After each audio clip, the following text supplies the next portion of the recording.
In this video, I will show you how you can quickly report on different time intervals. For example, if you want to see the trend of your game demands, how they change over time during a match, here's how you can do it. So basically, it will look something like this. You can have the distance per minute or high-speed running distance per minute data for every minute or for every 5 minutes, depending on how you want to look at the data. So in football, it's usually minute by minute or every 5 minutes, or some teams even prefer every 10 minutes or every 15 minutes. And for indoor sports, you can select 1 minute or even 30 seconds. And then you can select whichever parameter that you like.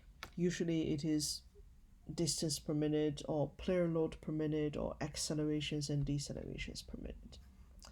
Okay, and now I'll show you exactly how you can create this by yourself. First of all, you need to go to a website called OpenField Annotation Creator. I'll share with you the link here. And then you use your OpenField username and password to log in. For the customers in Asia, you can select AU as your server, and for the customers in China, you select China and log in. Okay, once you logged in, you can select which match or which training session that you want to create this time annotations. So in this case, I'll select this match, and here you can enter the duration of your time annotation.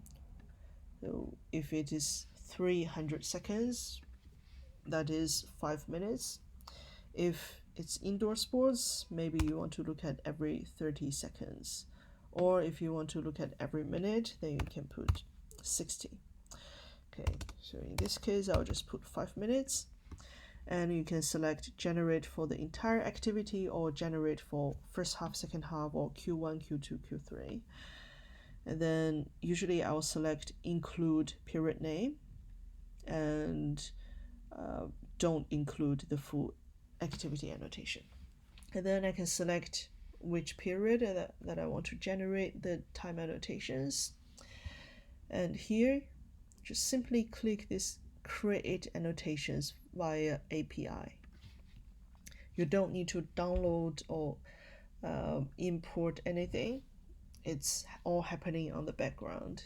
So it says successfully created 19 annotations. Just remember, the more annotations that you create, the more time that you need to process the data. For example, if you want to create annotations for every 30 seconds, then it will be around 200 annotations for a football match, so it will take some more time. But for 5-minute annotations, it's usually pretty quick. Okay, now I just need to go back to the cloud and refresh my page. Usually it will take, depending on your internet speed, usually it will take just 2 minutes to have the data. Sometimes when you open it, it will show you there's no data. So you just need to wait for 2 minutes and then refresh again. Now I'll delete this one and I'll show you how you can create those graphs from scratch. So you can click this plus button and create a new dashboard. You can name it something like 5 minutes game intensity. Okay, and you can create a new widget. Just remember, you have to select the data source as annotation database. Okay, and I want to view it in a chart and select the row labels as annotation names and sort them by the annotation type. And now I adjust the size a little bit and give it a name. Okay, 5 minutes. Let's do player load per minute or distance per minute. Okay, now you can select the parameter. I will encourage you to select the per minute parameters. If it's indoor sports, you can select player load per minute. Okay, and just add it here. And now you can see the chart. So in the y-axis, each column here is 5 minutes. And the y-axis here, sorry, the x-axis is every 5 minutes, and the y-axis is player load per minute.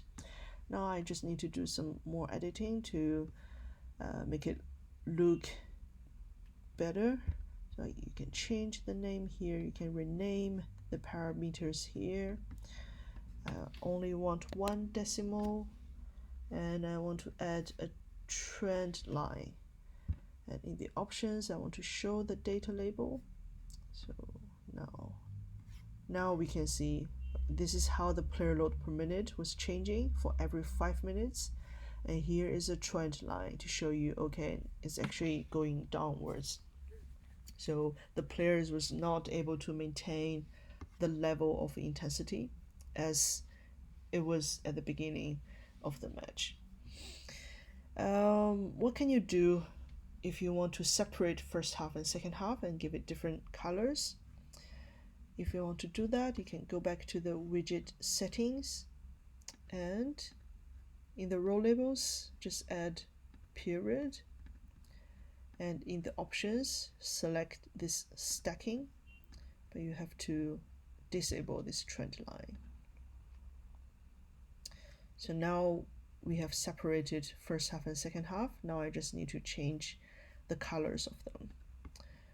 Okay, for first half in green, and second half for yellow, and I can just change the decimals here. Now here it is. So this is player load per minute for every 5 minutes. Obviously you can do it for different parameters. I just need to copy and paste this widget. If you want to see distance per minute, for example, distance, just need to change a parameter here. Search for per minute.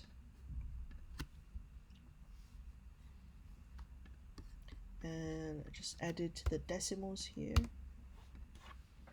And now you can see this is the numbers for every 5 minutes for distance per minute. If you want to look at individual players, so this is currently the team average. If you want to see the number for different players, you can select the athletes here on the left, on the right. So if you want to see player number 24, okay, now this is the data for player number 24. Okay, and if you want to go back and see the team average, you just need to right click here and deselect all. So now it's showing you the data for the team's average.